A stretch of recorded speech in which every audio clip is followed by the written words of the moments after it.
السلام علیکم۔ آپ اکیلے نہیں ہیں۔ وہ جو آسمان پہ خدا ہے نا، وہ آپ کے ہر سکھ دکھ کا ساتھی ہے۔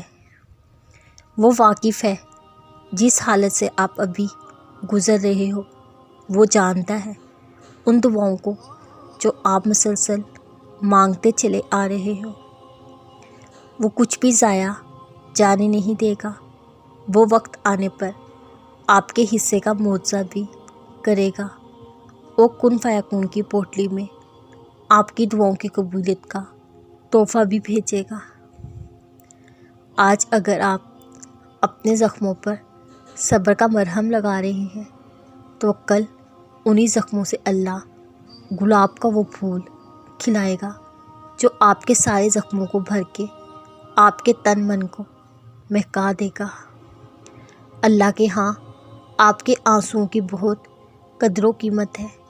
وہ آنسو جو اس کے عشق میں بہائے جائیں، اللہ اس ایک بوند کے بدلے آپ کو سمندر سے نواز دیتا ہے۔ اس کی اپنے بندے سے محبت اتنی ہے، اس کا بندہ مسلسل تکلیف میں رہے یہ اسے گوارا نہیں۔ وہ اذیت کے لمحات میں ایسے وسیلے بنا دے گا جس کا آپ کو گمان تک نہیں ہوگا۔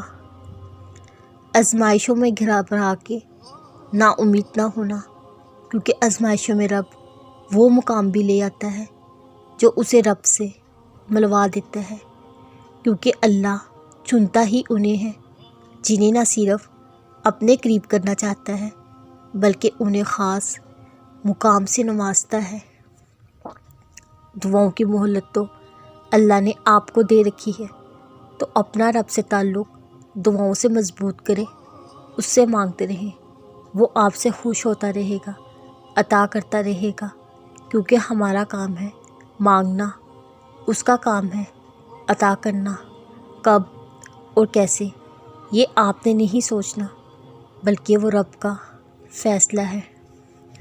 اور جو اس کی رضا میں راضی ہو کے صبر شکر سے اس پر توکل کو مضبوط کر جاتے ہیں تو اللہ انہیں اپنے کرب سے نوازتا ہے، اپنے عشق کا ایسا رنگ لگاتا ہے پھر وہ انسان خاک سے خاص کر دیا جاتا ہے۔